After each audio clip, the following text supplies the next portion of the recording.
Indian ചലച്ചിത്ര മേഖലയിലെ പരമോന്നത പുരസ്കാരമായ ദാദാസാഹിബ് ഫാൽക്കെ പുരസ്കാരം മോഹൻലാലിന് അവാർഡ് സമ്മാനിക്കുക സെപ്റ്റംബർ 23-ന് ദേശീയ പുരസ്കാരത്തിനൊപ്പം.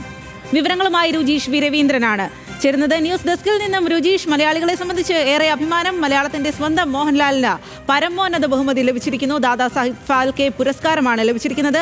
എങ്ങനെയാണ് അദ്ദേഹത്തിന്റെ ഈ നേട്ടത്തെ ഈ സമയത്ത് നമുക്ക് നോക്കിക്കാണാൻ സാധിക്കുക?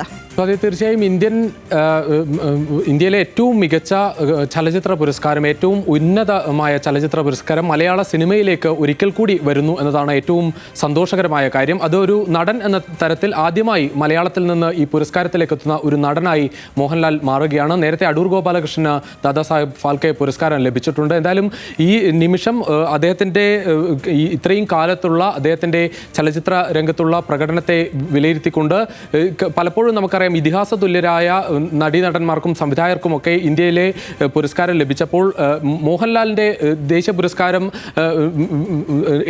എണ്ണത്തിൽ ദേശീയ പുരസ്കാരത്തിൽ കുറവെങ്കിൽ കൂടി പലപ്പോഴും മോഹൻലാലിനെ ഇന്ത്യയിലെ മാത്രമല്ല ലോകത്തിലെ തന്നെ ഏറ്റവും മികച്ച നടനായി തന്നെയാണ് വലിയ സംവിധായകരടക്കം വിശേഷിപ്പിക്കുന്നത്. കാരണം ഇന്ത്യയിലെ മാത്രം കണക്കാക്കേണ്ട ഒരു നടൻ എന്നതല്ല, ഇതിന് തുല്യമായ ഒരു നടന വൈഭവം കണ്ടിട്ടില്ല എന്ന് പലപ്പോഴും വിശേഷിപ്പിക്കുന്ന മോഹൻലാലിൻ്റെ പേരിലേക്ക് ഒരു പുരസ്കാരം കൂടി വരുന്നു എന്നത് മാത്രമല്ല, അത് ഏറ്റവും ഉന്നതമായ പുരസ്കാരം കൂടി മോഹൻലാലിൻ്റെ പേരിലേക്ക് വരുന്നു. പ്രത്യേകിച്ച് അദ്ദേഹത്തിൻ്റെ സിനിമ ജീവിതത്തിൽ വളരെ നിർണായകമായ ഒരുപാട് നേട്ടങ്ങൾ ഉണ്ടായ ഒരു വർഷം കൂടിയാണ്. കാരണം അദ്ദേഹം സംവിധാനത്തിലേക്ക് കൂടി തിരിഞ്ഞ ഒരു വർഷമാണ്. ആ വർഷത്തിൽ അദ്ദേഹത്തിന് പുരസ്കാരം ലഭിക്കുന്നത്. ഇത് 2023-ലെ പുരസ്കാരത്തിൻ്റെ പേരിലാണ് മോഹൻലാലിൻ്റെ ഈ പേര് ദാദാസാഹിബ് ഫാൽക്കെ പുരസ്കാര പട്ടികയിൽ ഉൾപ്പെടുത്തിയിരിക്കുന്നത്.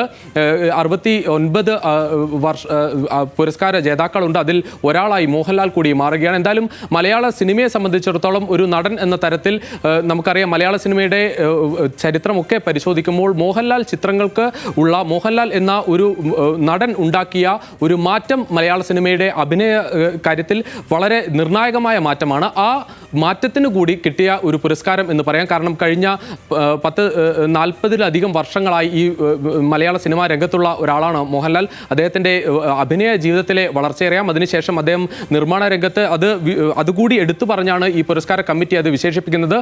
നടൻ, നിർമ്മാതാവ്, സംവിധായകൻ എന്ന അർത്ഥത്തിലൊക്കെ സിനിമയ്ക്ക് നൽകിയ സംഭാവന പരിഗണിച്ചാണ് അദ്ദേഹത്തെ ഈ പുരസ്കാരത്തിലേക്ക് എത്തിയിരിക്കുന്നത്. നേരത്തെ അമിതാഭ് ബച്ചനും രജനീകാന്തും അടക്കമുള്ള നടന്മാർക്കൊക്കെ കിട്ടിയ പുരസ്കാരം കൂടിയാണ്. എന്തായാലും ഇന്ത്യയുടെ ഏറ്റവും ഉന്നതമായ പുരസ്കാരത്തിലേക്ക് മോഹൻലാലിൻ്റെ പേര് എഴുതി ചേർക്കുന്നു. അദ്ദേഹം